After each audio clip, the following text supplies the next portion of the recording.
Hello there, and welcome back to the Disconnected. I am live with J. Blake Fichera. We're going to call him Blake tonight. Blake is the name behind "Scored to Death," which you will see in the lovely background there, which is hard to answer with what it is because it's kind of everything at the moment. Blake, first of all, thanks for coming on. Well, thanks for having me, man. I appreciate it. Yeah, it's the pleasure's all mine with everything that you're working on. But first off, Scored to Death. What all does that encompass for everybody? It's it started out as books, but it very quickly became a podcast, and now I'm trying to make it into a documentary. It is a fascinating subject to look at some of the names and information behind some of the scores behind scary movies, and Scored to Death seems to be all about horror composers. So first off, music, is that something that's a big part of your background?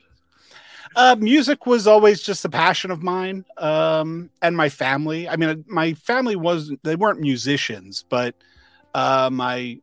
my dad was very into music, all kinds of music, including film music. And that kind of got passed down to my brother and I. And my mom was also very much into music as well.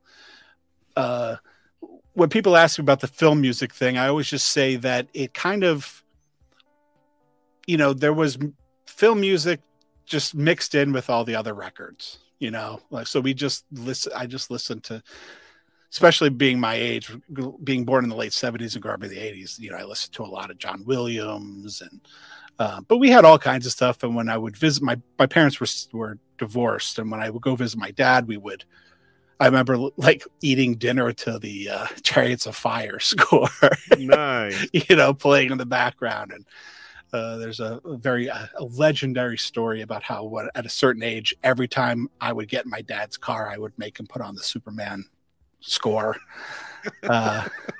on the tape deck in the car. But when I became a teenager, I got very into the blues music, and I started playing guitar. And then when I got out of college and I was living in the New York City area, I started gigging a lot, put together a blues band, played in various rock bands in New York. But since the blues thing was mine, it was like Jay Blake and the Earthquake, and then it was the Jay Blake Blues Band. That just always kind of stayed constant because I would just shuffle the musicians who are behind me. That is a very musical name. It just kind of fits with that very well. And I don't know, I forget the year, but at some point I was inducted into the New York Blues Hall of Fame. So wow. But I haven't been gigging in several years now, especially with COVID. And I kind of stopped to do the second book, and then COVID hit. And so I haven't played live in a long time, but yeah, music and movies have always been huge passions of mine. Music is in your veins, and I completely get that. And funny enough, you brought up one title that is kind of stricken into my mind that I was going to bring up tonight, and that is I grew up playing saxophone and bass clarinet in a handful of jazz bands and wind ensembles, stuff like that. And to get kids interested, a lot of the times they'll play these random compositions of basically mishmashes of score music. And one of the ones that I appreciated the most was Chariots of Fire. It's so odd that you mentioned that one specifically, but genuinely, it's striking memories of performing that, in our gym in high school and seeing everybody just their eyes light up because, first off, super great trumpet line in that song. And everything that you're shooting out there, it's loud as hell. It's one of those ones where they just say, basically play it as loud as you possibly can. And seeing that and feeling that power resonate with people is always just great to be a part of.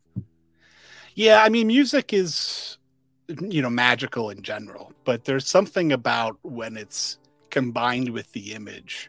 I feel like it imprints itself on us in a way that other kinds of music don't. Because now with just a piece of music, obviously it conveys emotion and we bring ourselves to it, but when it's imprinted onto a movie, and especially something sports related is always very, Right. music is always so important. I mean, Rocky's my favorite movie of all time, and Bill Conti's score for Rocky's is my, It's incredible. definitely one of my favorite scores of all time. But there's something about it, like by connecting it with story and emotion. I don't know. I think it gets heightened in our psyche in a way that just a piece of music alone doesn't.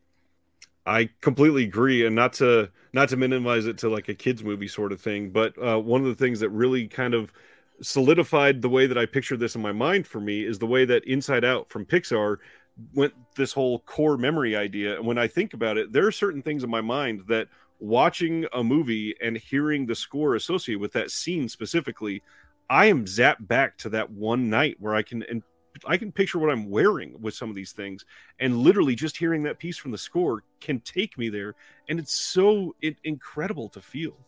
Yeah, I mean, I think that they say smell is the sense that I think is most connected to memory, but I think audio, sonically, it has to be as well. I live in Manhattan and walk, everywhere. I've been working at home since COVID, but there was a period of time where I would walk home from work when I was working at that farthest south as you can get on Manhattan, and I would walk like 90 minutes home. And I would listen to podcasts or like the Howard Stern show on Sirius. And there are now, if I walk that route, there's parts of the city when I walk that route, like I remember what I was listening to. And it wasn't even music. It was just like a podcast. I can remember like what was being said, like when I'm standing on a certain corner, like That's various awesome. parts of the city are connected to like podcast listening and the Howard Stern show in a really weird way for me. And I think it's because that connection of the audio. Especially the show like that makes you laugh all the time. I imagine there's certain things where you go, "Oh man, that was fun," and you start cracking yourself up. Yeah, it's like, oh, this is where I was when I listened to that like crazy caller that called in on the Howard Stern show. All right, so Scored to Death, like where did that come from in the very beginning? Obviously you started with the books. What made you want to write the first book there? Starting in the mid 90s when I started to fall in love with John Carpenter's movies and his music, I just started getting into horror movie scores. There was Jaws, it wasn't like I was completely, I'd never heard horror music before, but John Carpenter was like a big gateway for me. I saw In the Mouth of Madness, and that opening theme is so rocking. And I was an aspiring guitar player, and I was way into like Black Sabbath and Metallica at the time, and Pantera. So it was like custom made for me. And then I got very into John Carpenter, and then a couple years later, I went to college. I went to film school in the late '90s, and I just started to fall in love with the Italian filmmakers like Dario Argento and Lucio Fulci, the Italian filmmakers, and the music that went along with those scores, those movies. But Goblin, I just completely fell in love with Goblin and Fabio Frizzi. And, I saw Maniac for the first time, and Jay Chataway's score for that, I just fell in love with. So I just started to fall in love with this style of music, which was at the time, I was listening primarily to like the smaller synth driven stuff. And so that passion just always was there. And I would go through periods of time like anything. I think we all probably do this, where we get very into an artist or a style of music, and then we listen to it hardcore for a long time, and then we start to listen to other stuff, and then a year or two or something that passes, and you get into it again, and it's waves. And so I would just always go through these Goblin waves, and Claudio Simonetti, who was the keyboard player for Goblin in 2000, he came out with an album with a band that he created called Daimonia, and it was like a hard prog metal versions of his stuff, and I fell in love with that. And right around that time, Argento had made Sleepless, and four of the main members of Goblin reunited to do that score. And so it just like, it would just come in waves. And then in 2011 or so, a version of Goblin formed called New Goblin, and they released a record overseas that I had to buy and have it imported live in Rome. And it just kicked off my love for that music again. It just Nice. like it was the cycle. And so they shortly after that they toured here in the States in 2013. It was the new Goblin lineup, but they were touring the United States as quote unquote Goblin. And I saw them live in Brooklyn, and it was a packed house, and it was a set of music I never thought I would see. You know, I had been in love with that band at that point, you know, almost 20 years, and it didn't seem like it was ever going to happen. And it just kicked off just nothing but Goblin for a long time. And I wanted to, basically, I just wanted to know more about them. It's really how it started. And because they were an Italian band, there just wasn't a lot of information here. So I said, maybe I should try to interview Claudio Simonetti because I would like to talk to him. And that just kind of snowballed into what became Scored to Death, because I was like, well, what am I going to interview him for? And then if I'm going to do this, maybe I should interview other people. And then, so, I mean, that's a long way to get it. So I'll cut the, I won't drag that story on much longer. No, it's fascinating.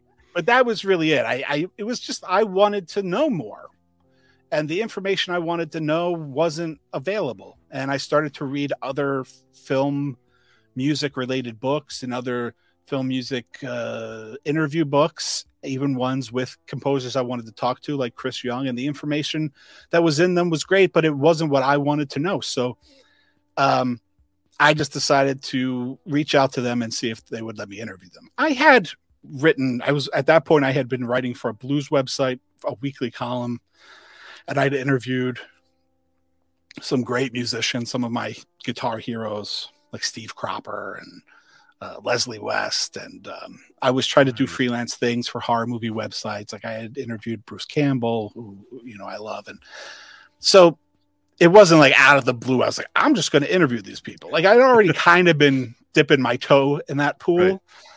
Right. So I did it. And I really thought that not a lot of them would say yes.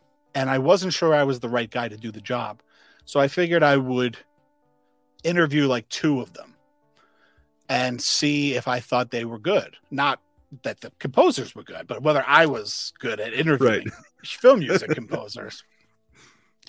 And I said, and I figured, you know, I can get those on a horror movie website.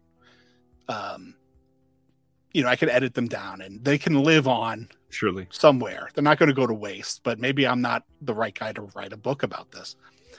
Thinking that most composers would say no, I reached out to like 7, 8, something like that, and they all said yes. And I was like, oh, okay. So I guess I'm doing this. I have to do more work now. So I was just like, I guess I'm going to do it. So that was like late 2013. And I think January of 2014 is when I did the first couple of interviews, which were Harry Manfredini, who did who's best known for Friday the 13th, and Alan Howarth, who was best known for his collaborations with John Carpenter. And so kind of the journey started late 2013, and then with the research and all that. And then by 2014, I was kind of on my way. And I interviewed people for, I don't know, 2 years, a year and a half or something. And the book came out in summer of 2016, which was when John Carpenter toured. And my book, and the book came out in early July. I saw John Carpenter play like a week later here in the city. And I found it incredibly moving. I mean, the guy changed my life. And when he played In the Mouth of Madness live, I literally cried because it was this weird, like, full circle thing. Like, I just had this book come out and I had never had anything published like that before. And I felt this tremendous amount of accomplishment and I was very proud of it. And then I was seeing him and it was all connected. All the emotions kind of came out. And it was like that. And then it was like that night, I decided I wanted to do it. My work wasn't done.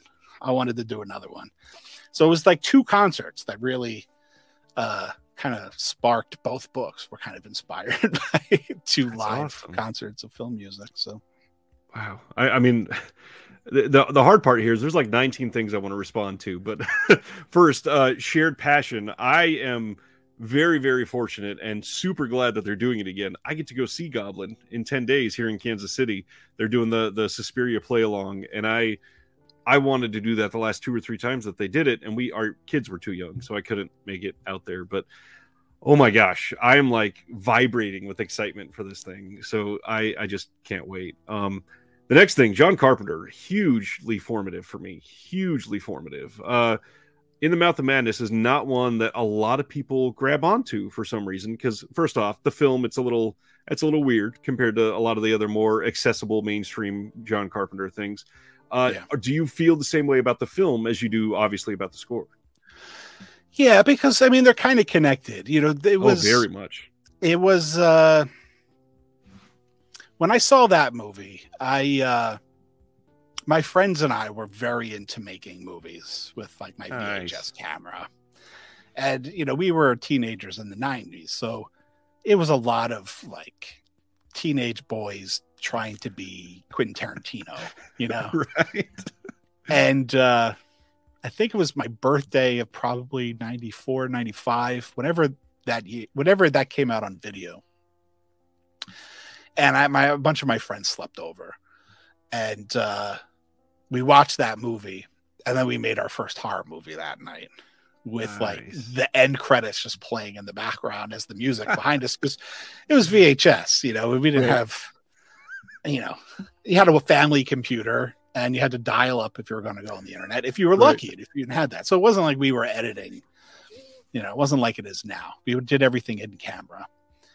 And so that movie made a huge impact on me, the music, the movie.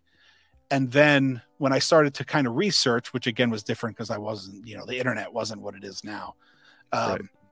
John Carpenter, I was like, who made this movie? Who did the soundtrack? I went out and I bought the soundtrack on CD, and I realized that John Carpenter had directed so many movies that were so important to me my entire life, like everything from, you know, Big Trouble in Little China, and then Escape from New York, and They Live even at that point, and Prince of Darkness. My friends and I had watched that, and you know, also all these movies, The Thing, Christine, I had very weird memories of. Even Starman, I remembered renting with my dad and my stepmom and my brother. Nice. So I just realized, oh my God, this guy's been one of my favorite filmmakers my whole life, and I didn't even know it. And how fortunate that it was the director and the composer, and it was the same person. Yeah, and so it just, I love that movie. You know, do I think it's his best movie? Probably not, but it'll always have a special place in my heart. And and I think it's great. I mean, there are, you know, there's certain things that maybe don't work about it as well as they, you know, it has been aged as well as they were then. I would agree with that.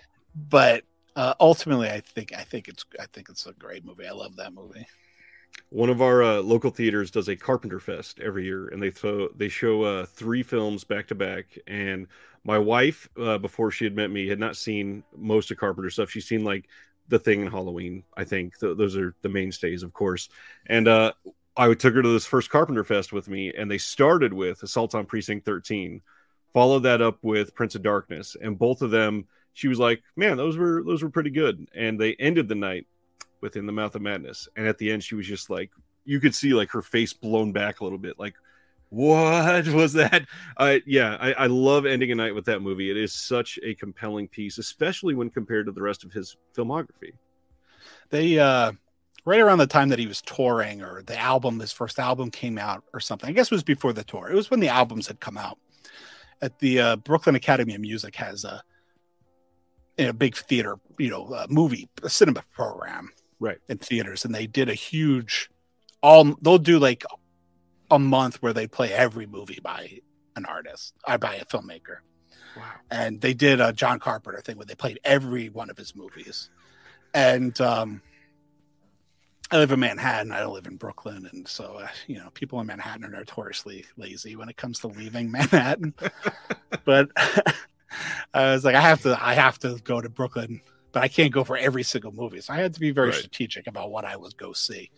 And some of it had to do with things like that, you know, I didn't go see The Thing, one, because I knew it would be packed, but two, I have already seen it screened a few times, right. You know, like I'm in theaters. And you know it'll come back.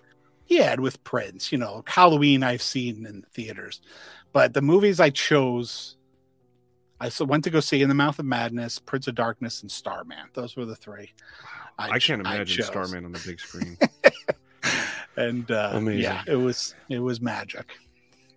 We could obviously turn this into Carpenter talk for the next 2 hours. However, the last thing I really wanted to grab onto is it really resonated with me why you started what you started, because a lot of why I do what I do nowadays is for a lot of the same reasons. As one is, a lot of people were giving just straight bad information out there on physical media and movies. And the other one is it wasn't what I wanted to hear. And so nowadays I'm interviewing people that I'm finding passionate and with things that I enjoy.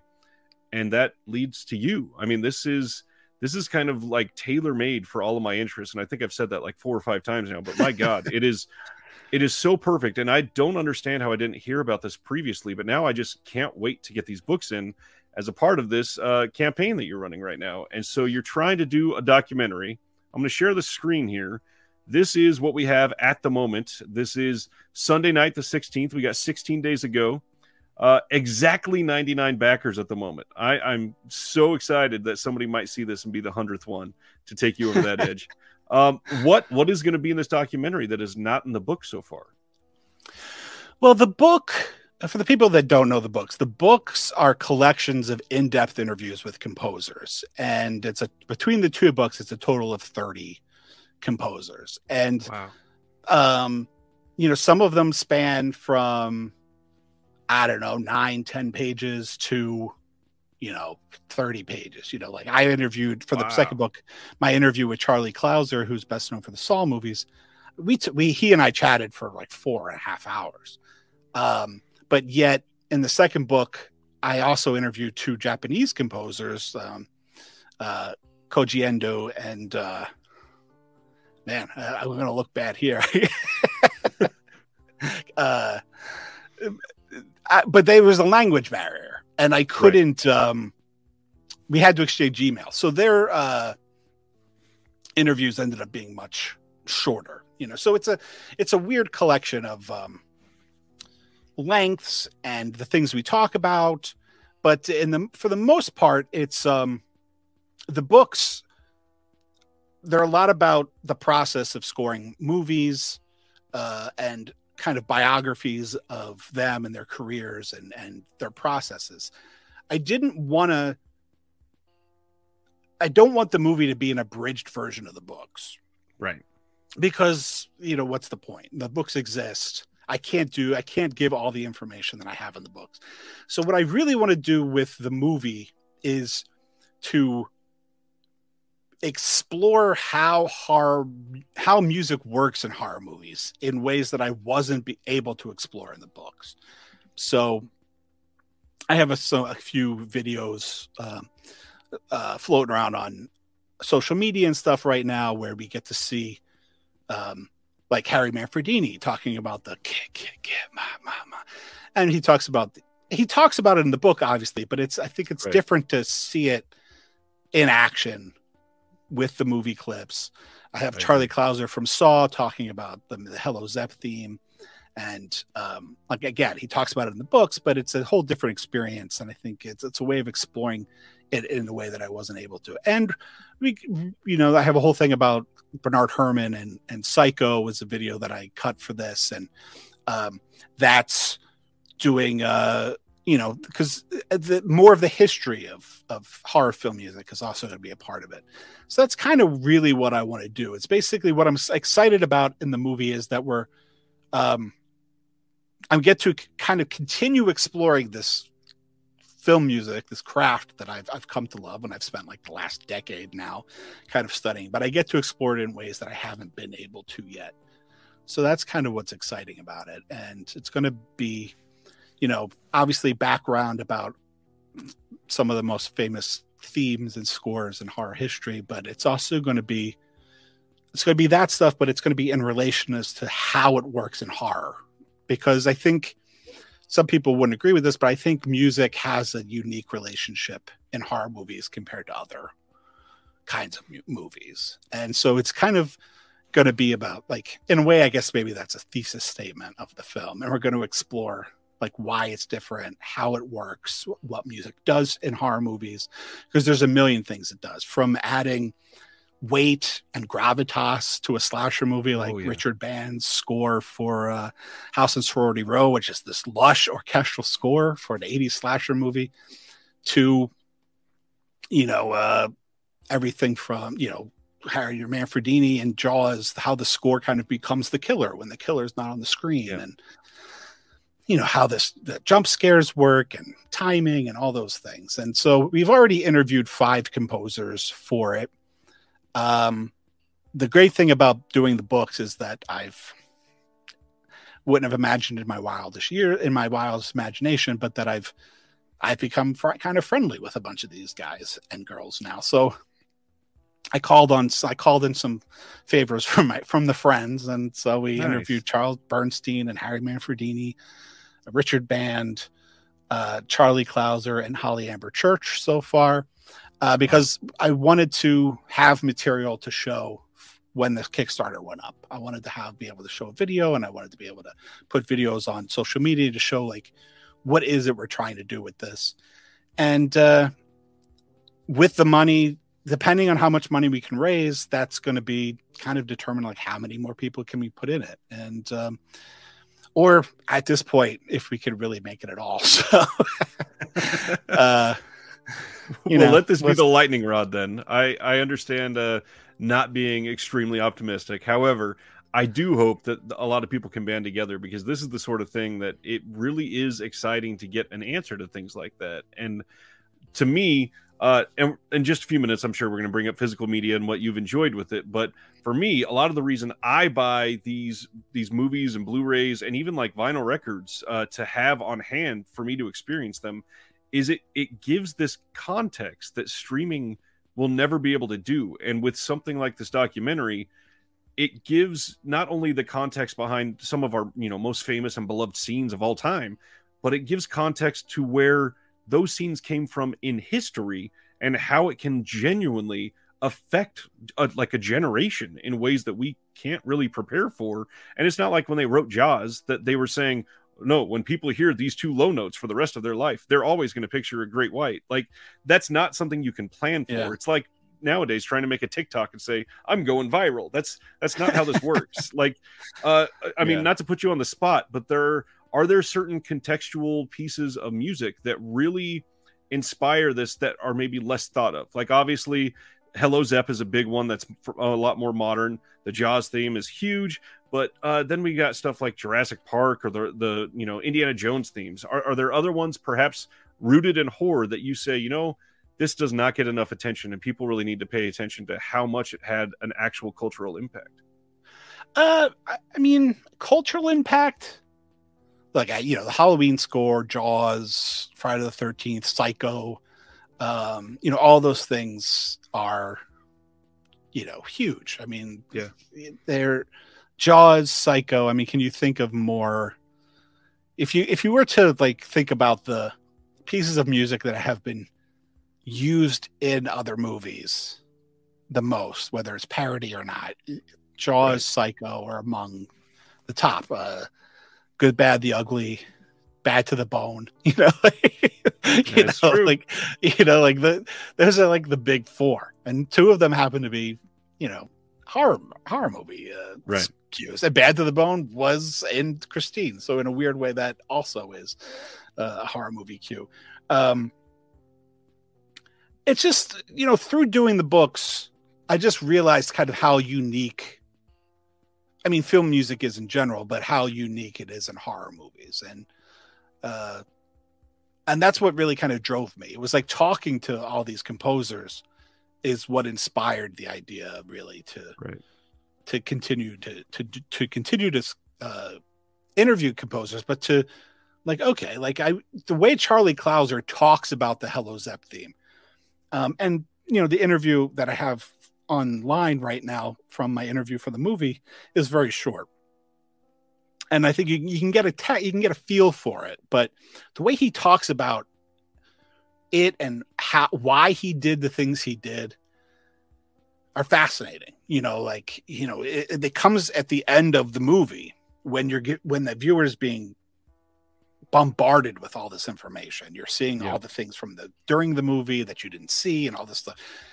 So the way he talks about it is he had to keep it really simple because it couldn't be distracting. It had to be easy for the brain to decode, right? So that it wouldn't interfere with all the information that the brain is getting through the visuals and contextually in the movie. And it's just stuff that I never would have thought about that, but stuff that these guys think about it. And I find it fascinating to hear them talk about it. And my hope is that other people will too, because look, horror genre has a huge and passionate fan base, and film music has a huge and passionate fan base, and horror film music fans may be a subsect of both of those things, but they're really passionate. And I want to do something for them. My hope is that in the remainder the last 2 weeks of the campaign, we'll start to get some traction, because I think it's I think it's a good. I think the information that I've heard so far for the movie, in the interviews I've already done, I think is really great. And that's not because of me. It's because of, these amazing artists. And that was always my intent for the books too. When I started doing the books, I never felt that they were my books. There was always, they were my books and they were the composer's books, because it was their stories and it was their generosity and their time. They're much more a part of the books than I am. And I think they're people that kind of deserve more credit than they get. And I think of the film that way too. I'm making the movie, but it's really the composer's movie, and to help them tell their stories and to kind of shed some light on this craft, this art form that I think is endlessly fascinating. I mean, like I said, I've already spent 10 years talking to composers and I haven't gotten tired of it yet. That's how interesting it is. I just keep on talking to more people and it's been amazing. I mean, it's changed my life, and I really would love to make this movie. And the idea of raising the funds, and the hope is that ultimately we'll raise funds to not just make the movie, but make a movie that can reach the potential for what's there. So, that's kind of where we're at now. Well, that's the thing. Even, it's just as someone who's discovered everything related to Scored to Death in the last 3 weeks or so, you can tell reading through your copy, the reviews for the books, the information that's already out there based on the podcast, all of it, the passion just kind of oozes out of it. And it's something that you can tell it's somebody that genuinely cares, which a lot of times that's not hard to decipher. And with this, it's very obvious that you're just all in on it. And it's so appreciative, because one of the things you said just a moment ago is really true in this sector specifically. And that's how underappreciated some of these people are. You've mentioned some of the bigger names. I'm just curious, just based on your own personal relation to everything, are there other composers that you would like to highlight right now that are perhaps vastly underappreciated, that you think probably deserve to be up here closer to the, Mount Rushmore of horror scores? Well, I mean, there's big people that I don't think are known. They're not considered horror movie composers, but Jerry Goldsmith has done some of the greatest horror scores of all time. Oh yeah. I mean, just happens to be also one of the on the Mount Rushmore of horror movie of film score in general. Yeah, I mean, obviously interviewing 30 of them for the movies, and then interviewing some more for Scored to Death, the podcast. It's really been fascinating. And I love Jay Chataway's stuff. I mean, especially the first book was really just who do I love? Whose music do I love? Who do I want to talk to? And Jay Chataway, he's most he's known to most people for scoring Star Trek television, like The Next Generation and Voyager and stuff like that. But for horror movie fans, he did Maniac, he did Maniac Cop, he did Silver Bullet, which was one of my favorite movies of all time. Nice. So it was really important to me, for me to interview him in the first book. And he's one that I don't think a lot of people talk about much. I agree. John Harrison, who's in the second book, he didn't do a whole lot because he became a director, but he did Creepshow and Day of the Dead for George Romero.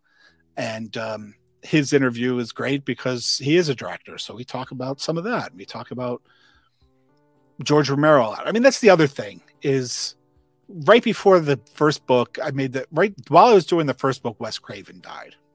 And then while I was doing the second book, George Romero died. And so it was also kind of amazing to be able to talk to these composers about these great filmmakers that we lost. You know, the first book and they both have dedications to those filmmakers at the beginning of the books. But to be able to talk to Charles Bernstein and Harry Manfredini about Wes Craven in the first book, and then after he had passed, and then being able to talk to Donald Rubinstein and John Harrison in the second book about George Romero after George Romero passed. I mean, it was a big deal because it's also, the books also shine a lot of light on the filmmakers that they're working with and the relationship between a director and the composers and stuff. The other person that I would highlight who's in the second book is I had the extreme honor of being able to interview Robert Cobert, who probably most people don't really know who he is now, but he wrote all the music for the Dark Shadows television series. And he wrote the music for the original TV movies for Kolchak before it became the TV series Kolchak the Night Stalker. Yep. He did Trilogy of Terror. He was like 94 when I interviewed him. And wow. And it was a highlight of my life to talk to him for 2 hours. And we had the most fun time. He was, still sharp as a tack and mouth of a sailor. And he enjoyed busting my balls during the interview. And we just had the most fun time and walking him like down memory lane and talking to, he's telling me stories about being like a teenager and playing in a jazz band in the Catskills for the summer and trying to get laid. And it was just the most fun experience. And unfortunately, he died at like 96 in early 2020 before the book came out. So it's been great to be able to talk to some of these people and you get to highlight guys like that who at this point not a lot of people think about or know about, but to be able to tell his story was kind of very special to me. That's awesome. What about a horror composer that had passed before you started on this project that you would just be spouting off questions left and right because you'd be so excited? I mean, Jerry Goldsmith, Bernard Herrmann, any of the greats, there's so many. That's the unfortunate thing is getting to it kind of so late that we missed so many. But that's something that's been kind of interesting to do with the movie, which I didn't do a whole lot of with the book. A lot of composers brought up Bernard Herrmann in the books, kind of just on their own merit. But to sit down with composers now on camera and say, like, why does Bernard Herrmann come up so much? And to talk about them specifically, or, because I also, with the movie, I want to highlight some of the great scores of all time. So to be able to talk to these composers about like the Omen score by Jerry Goldsmith and get their take on Jerry Goldsmith, because film composers love Jerry Goldsmith. I haven't found one yet that doesn't like idolize him. So to be able to highlight some of these scores that I didn't get to highlight in the book because the chapters were mostly really about the person I was interviewing, but now that the movie is something kind of totally different, you get to highlight scores a little bit more. So I don't know. So there's ton, and there's ton that are still alive that I would love to interview that I haven't gotten to interview yet. So Well, hopefully there's a Scored to Death 9 through 17 in the future at some point. We'll get the movie done first. And then when speaking of that, again, call to action, because this is the sort of thing. Well, first of all, to highlight, like, genre fans are kind of the ones that have kept a lot of things alive in history, because they come out and actually financially support a lot of these projects. I mean, I think it's kind of like an open Hollywood secret that a lot of films only exist because genre fans, they come out for the horror movies, and those subsidize a lot of the more expensive projects. And it seems like nowadays with physical media, horror soundtracks are doing really well. Like, you got Waxwork Records out there putting out brand new ones every single Friday.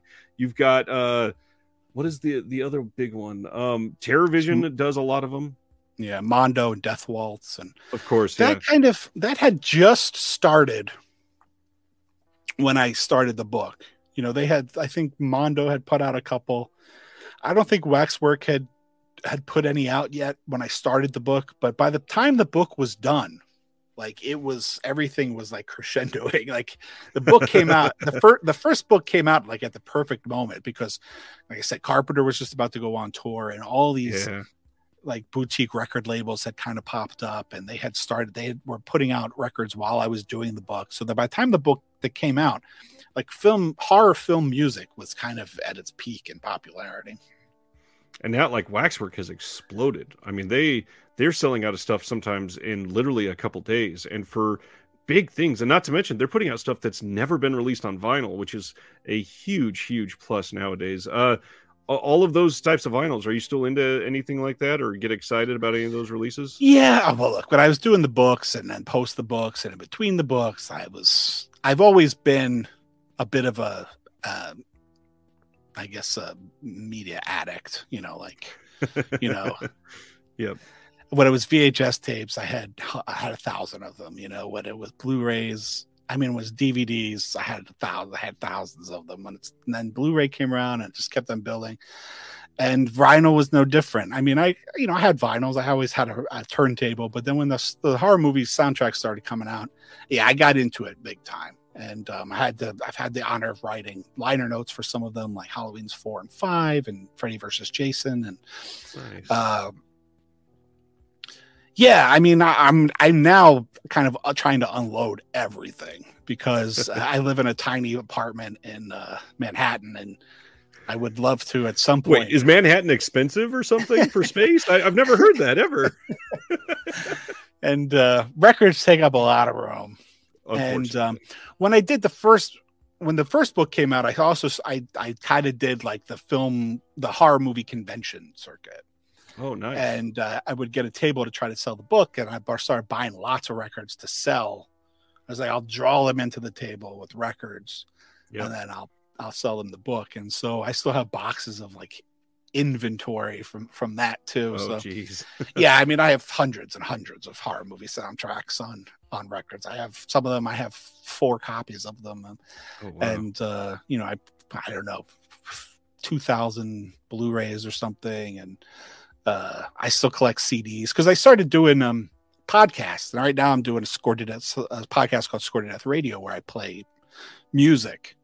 And before that, I was doing a show called Cuts from the Crypt, which somebody invited me to come and do. And so I started buying CDs again, because they were so much easier to kind of like rip onto the computer to put into a podcast. So I also have hundreds and hundreds of film soundtracks on CD and horror movie soundtracks on CD. So, unfortunately, you get so many books. I have tons of books. You get to a point when you have so little space that you can't get to everything. Like everything's like 5 deep or stacked, and so now I'm in the process of trying to get rid of everything. I want to eventually move to the West Coast, and I don't want to drag too much stuff. I'll start over when I get there. Right. I get but that. Part of but yeah, look, the internet changed the way we consume everything, of course, including physical media, like like Shout Factory and Arrow and Mondo and all the records and stuff like that couldn't exist without the internet and social media and kind of the way those things work. So it's been a tremendous boom. You know, in the late 90s, there were companies like Anchor Bay that were doing the Lord's work by doing, releasing widescreen VHS tapes of Lucio Fulci movies and Dario Argento movies, Mario Bava. And now it's, it's, I think it's a double-edged sword in a way. Like, you used to have to hunt for stuff. And there was a certain excitement about it, but now everything's really easy to get, which is fantastic. But then part of the reason why, like, I'm also just like kind of stopping the physical media thing is because, like, how many copies of Halloween do I really need? Right. It's an addiction, really. So, and at some point I just had to cut the cold turkey.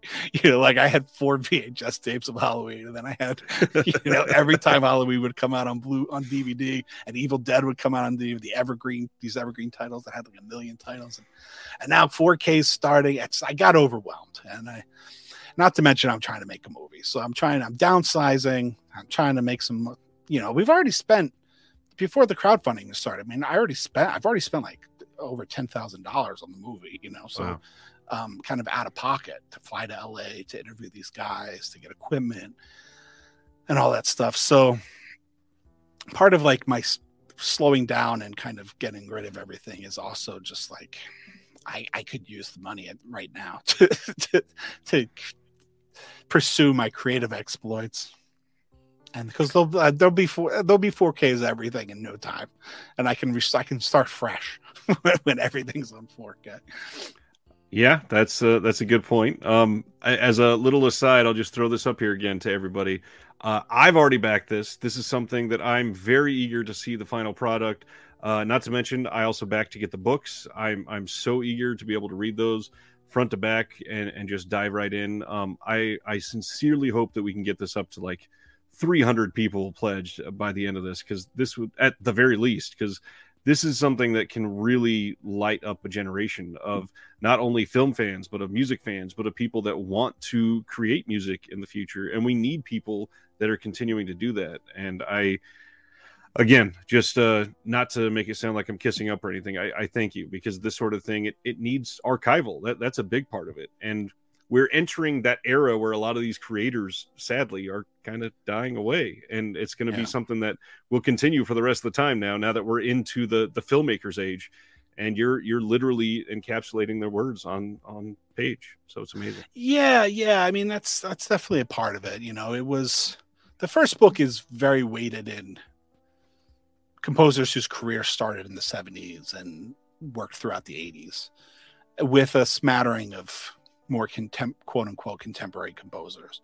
Right. So the second book, I kind of went the other direction with it. It's a lot of younger composers comparatively whose career started in the 90s and the 2000s. And I interviewed some Italian composers in the first book. So I interviewed some Japanese composers in the second book. And yeah, I mean, it's important. I mean, not to make the books seem more important than they are to most people, but to me, like there is like a responsibility to kind of like document there absolutely the work, these people, and what they've done. Bob Cobert was just kind of the most extreme example of it, because he was so old, and I knew that, like, at 94, like, how much more time does the guy have? So right. Even if he lived to be 100, I mean, that's still, still like not a whole lot of time. So, right. Yeah, I mean, I do. It's kind of a responsibility that I don't take lightly,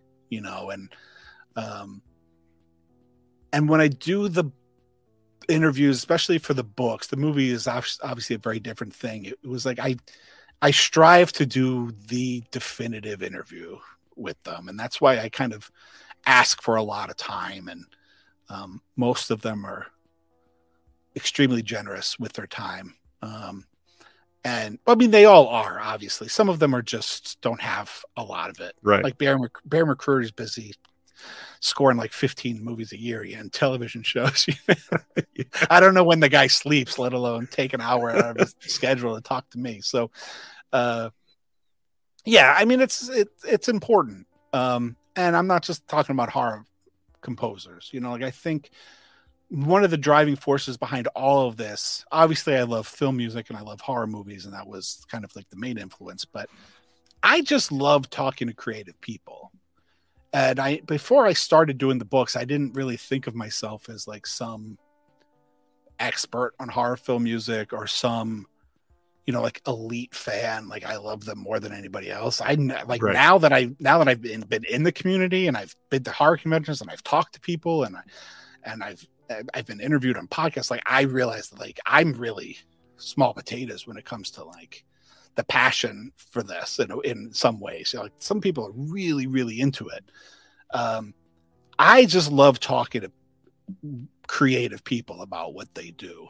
And I managed to like carve out this little niche for myself where at the time nobody was talking to these people. And there was enough information that I wanted to know that I was able to just kind of start and make something of it. And my appreciation for it and everything I know about the craft has been through this experience of doing the books.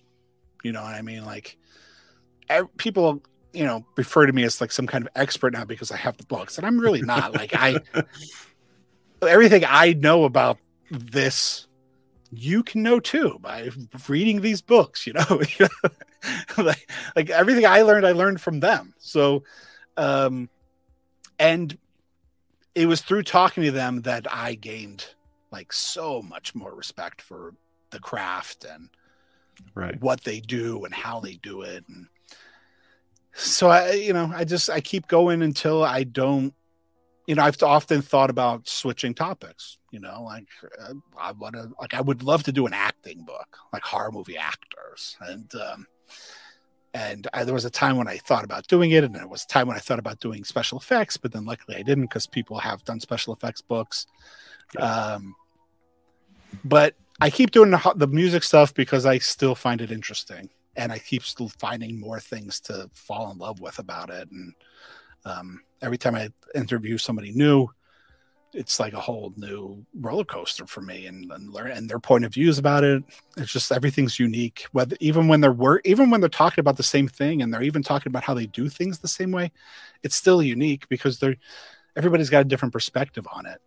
And so, you know, I love movies, and I went to film school and I always wanted to make a movie. And when I did the first book, I wanted to make the movie then, but I was kind of glad I didn't, because doing the second book and doing the podcasts, and, you know, it's just like I learned so much more, and I developed relationships with so many more composers. And so I think like the movie I can make now is a much better movie than I would have been able to make in 2016 after the first book. Like, I feel like I'm ready to do it now. And that's why I wanted to do it. I've been trying to put it together through COVID, you know, and was starting to try to figure everything out before COVID, and then COVID hit and everything got delayed. And then I was trying to sell it as a TV show because my day job is in television, and just things weren't working out. And people were interested, but it was like there was talk of like they just wanted to buy the idea from me and they didn't want me involved. And I was like, well, this is like, you know, like I can't sell the title, you know, like I'm Scored to Death on social media. You know? Right. Like at this point, like I am kind of Scored to Death. I can't just sell like a title to you. Damn. So I kind of said, all right, you know, like if I want to do it and I want to be a part of it, you know, and I want it done the way I want it done, not necessarily the right way, but you know, but if I want to make the movie that I want to see, which is what the books were, they were the books that I wanted to read, I'm going to have to do it myself. And the campaign runs to November 1st. If we're getting close, I've talked to Kickstarter. There's a chance they may let me extend it for a little bit, but that's not a definite. It's been educational and kind of a real eye opener, this experience. I'm not going to lie. I've been a little shocked at the lack of support it's gotten from horror movie websites and stuff, but maybe doing it in October was not a good idea because there's just like There's a lot. There's a glut of, horror material to report on, and that's on me. That's my I'll take responsibility for that one. Well, I guarantee you we'll get at least 5 more supporters just for doing this video. Every little bit counts, and that's what I've been saying. It's like, the beautiful thing about crowdfunding is I think some people will look at it and say, well, like, I can't give $25 for this. I can't get a Blu-ray for $50. And, if everybody can give a little bit, then it can make a huge difference. And even if you can't give, just spreading the word is, letting people know the campaign exists. I mean, the frustration for me has not been the money, because I understand, not everybody has the means to do it.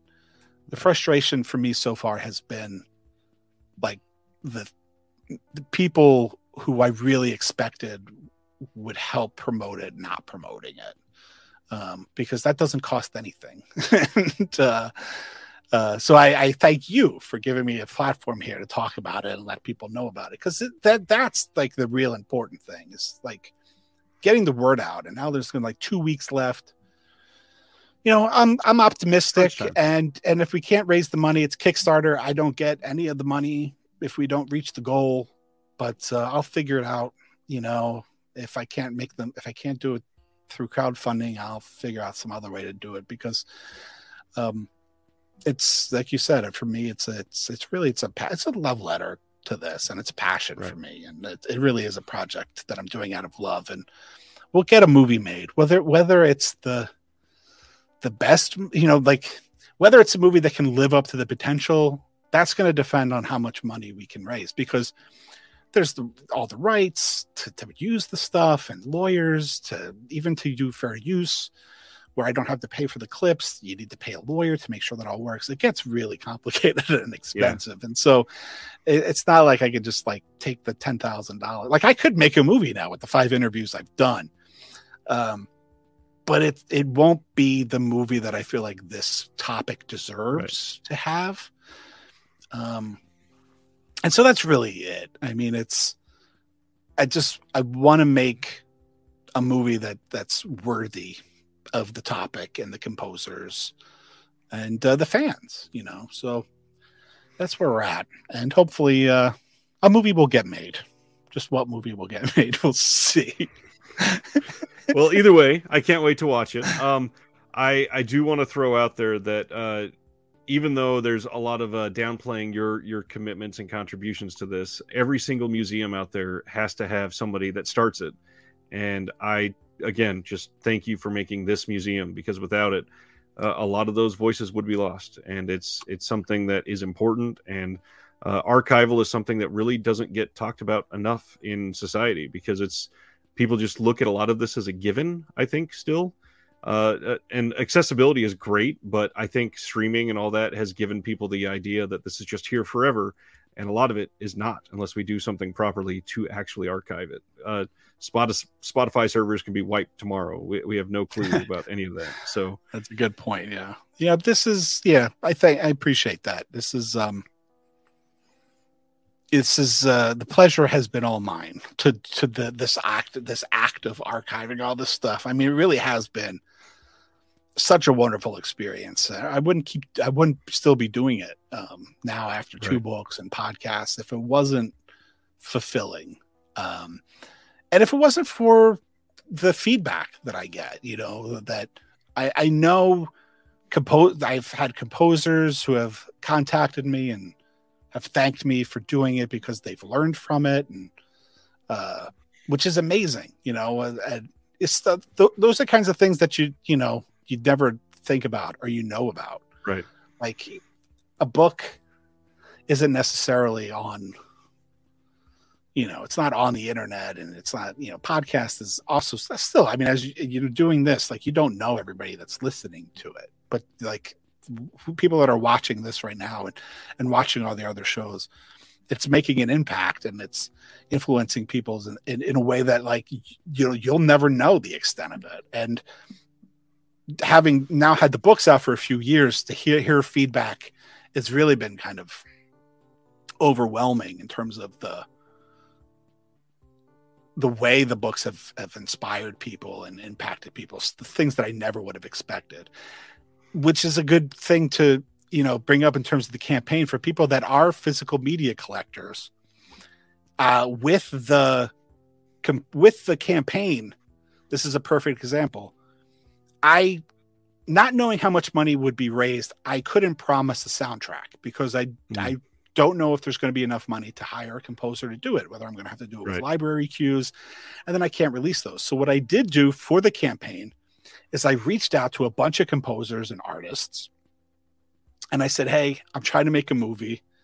Will you lend your time and your talent to the project by recording a new cover of a horror movie theme and then giving it to me for free to put it on a CD and a vinyl record so that I can try to raise money to make the movie. And so far we have, I think 8 or 9 have said yes. Alan Howarth, the band Voyager, the band Anima Morte, Steve Moore from the band Zombie, Holly Amber Church, who's in the book, the Blair Brothers, who are great composers, Richard Christie from the Howard Stern Show, which we were just talking about earlier. He's a phenomenal heavy metal drummer, and he's a friend of mine, and he's a huge fanatic of horror film music, and so he's doing a cover of a John Carpenter tune. So all these artists have been, here's a perfect example of like, I reached out to a bunch of people I was a fan of, and I said, hey, I'm trying to do this. And they believed enough in the project to say like, so we're having, newly recorded versions of themes by John Carpenter and Fabio Frizzi and, stuff from The Shining and stuff from Bram Stoker's Dracula. These people are recording new versions of these things exclusively for a limited edition release on vinyl and CD, just in an effort to try to raise money. So for everybody that collects stuff out there, to me, that's like as exciting as the movie to put all this together. Cause like, not only by now, it's really 2 campaigns in one, really. Cause it's like, I'm also producing a record. Right. And you can get both for $100 right here. I mean, that's a damn bargain, to be quite honest. When you're doing this from the ground up, that's pretty incredible. Yeah, it's going to be, I've heard some of the stuff so far, and it's really cool. It's, it's really interesting to see everybody kind of pull their own, put their own spin on some of the things. And Wojciech Golczewski is another, he's a great composer who I love, who's done some great horror movies, and he's also contributing something. So it's been I mean, I almost completely forgot about that because now I'm so like in the movie mode. But it was like, like I forgot, like I'm also producing a record, which is like kind of as cool, if not cooler, than the movie itself. So that's going to be kind of exclusively available through the Kickstarter, and then maybe at some point, if we still have copies left over, we'll make those available in another way. But we're only going to press. I think we're going to try to keep it to like 500 tops for the record. But obviously, if we don't sell 500 of them through the Kickstarter, like we'll make less of them. It's really, we're going to keep it as, we're trying to raise money, not make profits. I'm not really bogged down with a bunch of inventory that I can't move for the movie. So it's really going to be really limited, very cool collection of stuff. And but that's another example of just like what I was saying about like the support and the people that have reached out. The stuff is the internet and all these things. It's fascinating to when you start to. I do a podcast called Saturday Night Movie Sleepovers as well, and the feedback we get from that, it's just, you don't realize how big the reach is. It's like the pebble in the pond, like the ripples of that reach out like really far. And that's been the fascinating thing about the books, is the not just the composers I've met and become friendly with, but the fellow horror music fans and film music fans that I've met and become friendly with, and people that I genuinely consider really close friends, or people that I met like at my book signing for the first book, because we share this passion together. And it's been just an amazing experience. And I'm hoping the movie will just kind of move that experience on to the next level and keep it going for us. And that's the thing. Things like this, they build genuine communities. And that's also important moving forward too. I mean, we all just came out of this almost, it's still going technically, but a pandemic that we all pretend doesn't exist anymore. And so many of us were isolated to a point where we kind of had to find these little niche communities. And something like Scored to Death can, not to make it, macabre in here or anything like that, but save a lot of people from that depression of isolation or going through a tough time, and just finding out that other people enjoy the same things you do can really keep you going sometimes. So it's nice to see this and participate and share the campaigns, and just make people understand that, hey, I'm a fan of this thing. And without that, these things can't be made. Sometimes these things can't grow. These things can't ever even see the light of day. So to show that, passion and support, you really got to do even the freest thing just by clicking that little share button. Yeah, just help spread the word, support if you can, financially, but if you can't, just letting people know it exists and getting the word out is, just as important. Because, for instance, you were saying like you didn't even know any of this stuff existed until somebody before brought like it a month ago. Yeah. Yeah. Like the books, the books have been around a long time. So, it's about just passing the word and passing information. So if you know anybody that is into horror movies and film music, like if they haven't heard of it, this might be right up their alley, whether it's the movie or the books or the podcast or, any of this stuff. Or a new soundtrack. I mean, look at that. This is freaking great. Yeah, that's kind of really exciting. I was really shocked when people started saying yes to that. But that's kind of been my motto about everything, including the books. The books only existed because I said to myself, I'll just start reaching out to people and asking. Right. And see what happens. And though my whole, 30 plus composers have said, sure, at this point. I got a publishing deal because I started emailing publishers and I said, I'm writing this book. Do you want to publish it? And somebody said, yeah, it sounds interesting. Sure. I wanted to do a record, not just, because I thought it'd be cool to make a record, but also to try to raise money for the movie. And I started reaching out to professional musicians and composers and saying like, will you do what you do professionally for somebody else? Will you do that for me for free? And everybody's been like, great. I mean, obviously some people have said no. People like, we're touring, we don't have time, that kind of stuff. But the fact that as many people have said yes has just been amazing. And that just goes to show you like, it never hurts to ask. What's the worst that can happen? Somebody says no. And it just goes to show you like how generous people can be. These people who are scoring a movie, taking time out to, come up with a new arrangement of a horror movie, an existing horror movie thing, so that I can put it on a record. Right. But they're fellow film music fans and horror movie fans, and they're excited to be a part of it, and they want to see the movie get made, and they said yes, which is amazing to me. But so it's just the whole thing's been kind of fantastic. So I'm excited to make the movie. Just the little bit of the movie that I've shot so far, and these videos I've been putting together for the Kickstarter campaign and for social media.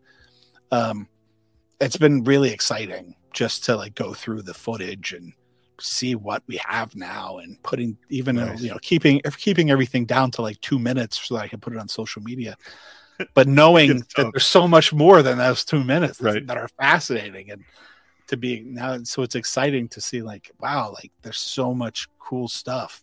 And the idea of Blu-ray and physical media is amazing, because like the Kickstarter has a option for a bonus disc, because there's all this material that obviously can't fit into like a 2-hour movie. I personally don't want it to be like a 5-hour documentary. That's just like, those are fine. People love them. Doesn't do well in the festival circuit either. Like that's there's a place for those movies. So that's not what I want this movie to be. But through like the beauty of, physical media, like we can give you hours of material that didn't make it into the movie.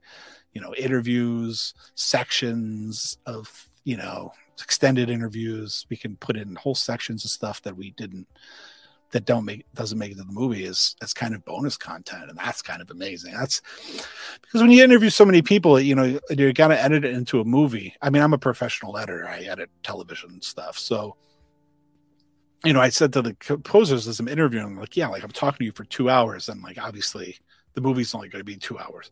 But I said, like, so much of this the beauty of it is so much of it can live as bonus content. So it's not just like wasted, that's on the cutting room floor and nobody's ever going to see it. So, I mean, that's the exciting part about it is that's awesome. There's the movie, but then there's all this other material that people can enjoy from the movie. Fascinating. Anything else after we, have gone fully in depth on this? Anything else that you want to throw out for people to know other than, maybe shouting out everything that you host and write and share and perform and everything for yourself anymore? Just like I said, the movie is going to be, the movie's titled Scored to Death, The Dark Art of Scary Movie Music. It's on Kickstarter through November 1st. You can follow me on social media at Scored to Death on Instagram, Twitter, and Facebook. And some of the videos have been now put onto the Kickstarter campaign that you can see them, but some of them are just kind of right now living on social media. You can buy copies of the books from me directly at Scored to Death or from other book retailers like Amazon. You can also join a mailing list on at the website Scored to Death, so that scoredtodeath.com, so that you can stay up to date with everything in that way. And right now for the Halloween season, for Scored to Death Radio, which is the podcast, I did a massive, it's the longest episode I've done so far. I call it supersized. It's a supersized exploration into the music of the post-Scream 1990s slasher boom. And I was joined by Rachel Reeves, who's a fantastic film and film music journalist, one of my favorites. And she joined me, and we're playing hours of music and talking about them in between the blocks. We talked playing stuff from Scream and Scream 2, and I know what you did last summer. Most exciting, I think, is Christopher Young, who people will know for doing the scores for Hellraiser 2 and Drag Me to Hell and Spider-Man 3 and all kinds of. Chris is a good friend of mine who I interviewed for the first book. He wrote the afterword for my second book, and he will be featured in the documentary. He gave me permission to use a suite of music from Urban Legend that he put together. He's been doing a project that he talks about in the first book, where he's taking all his scores and making like suites out of them, so that they live in their own way, away from the movie, as pieces of music. And he gave me permission to play the Urban Legend one. So we have like kind of a premiere of this suite that he edited he's been working on and put together from his music for Urban Legend. And we're playing that on Scored to Death Radio right now in the 1990s slash-a-thon. So, but yeah, mostly, really cool. Yeah, we played, I just did a 5-part episode on the music of Goblin, and a lot of the episodes are just me kind of like being a DJ and playing music, and the Goblin stuff is a little more of a documentary kind of feel and audio. There's a lot of information. Oh, nice. So I'm kind of like, I'm just kind of stretching my legs. I'm spreading my wings on testing the waters with this podcast, right, and changing the format up and doing different things right now to try to keep it exciting for me and hopefully the listeners. But we have 2 episodes dedicated entirely to music from Stephen King movies, and so that's Scored to Death Radio, and you can find that from the Cinematic Sound Radio network. So if you're going to look it up on like iTunes or Spotify, if you can't find it from Scored to Death Radio, Cinematic Sound Radio. And then there's older episodes of Scored to Death, the podcast, where there's interviews that aren't in the books. I like Bill Conti, for instance, who did the Rocky score, and Ted Nugent of all people. So because Bill Conti did a score for a horror movie called Nomads, which I absolutely love the movie. It's one of John McTiernan's first movies, and Bill Conti composed it, but he kind of composed it in collaboration with Ted Nugent. and Ted Nugent plays guitar on the soundtrack. So, and that soundtrack's never been released, but I love that score and I love that movie. So when I talked to Bill Conti, which we talk a lot about Rocky and Karate Kid and stuff, but when I talked to him about Nomads, he was like, yeah, Ted Nugent. So then I reached out to Uncle Ted and I said, you want to talk about Nomads? And he's like, yeah. So I did an episode, and I talked also on the podcast. I talked to Jim Lang, who did the In the Mouth of Madness score with John Carpenter. So wow, bringing it full circle. There's a lot of stuff to check out for the people that are still awake after listening to me babble for an hour and a half. Well, it's all meaningful information. Blake, thank you so much for your time. This is going to go far and wide. I'm even really hoping that certain people that I'm going to talk to after this will share it as well, because this is something that needs some very specific spotlights on it. And just again, thank you for all the time and energy put into spotlighting exactly what you're doing. I appreciate it, and I appreciate you having me on. This was a lot of fun, and maybe someday we can do it where we're not just promoting something, but we can chat about other things too. We'll dive into something else. Until next time, Blake, thanks, and we'll talk again soon. Thank you, man. See you, sir.